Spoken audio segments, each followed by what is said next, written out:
আমি যেহেতু গ্রামে থাকি তাই ছোট থেকেই এই পুজোটা দেখে আসছি।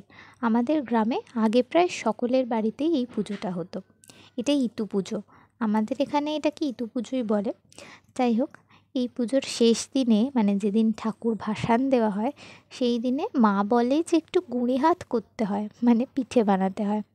২-৪ রকমের পিঠে বানিয়ে সাধ্যমতো ফল, মিষ্টি, ধান, দূর্বা সমস্ত কিছুর আয়োজন করে এই পুজোটা করতে হয়। ছোটবেলায় দেখতাম গ্রামের প্রায় প্রত্যেকটা বাড়িতেই এই পুজোটা হতো। কিন্তু যত দিন যাচ্ছে এই পুজোর সংখ্যাটা কমতে কমতে প্রায় নেই সময়ই হয়ে গেছে। অঘ্রাণ মাসের একদম প্রথম দিনেই ঠাকুরটার পুজো শুরু হয়। তারপর ১ মাস মন্দিরে বসানো থাকে, সেখানেই পুজো হয়। মাসের শেষ দিনে ফল, মিষ্টি, পিঠে সমস্ত কিছু দিয়ে পুজো করে ঠাকুরটাকে বিজয়া দেওয়া হয়। তারপর ঘট এনে রাখা হয় মন্দিরের সেই জায়গায়।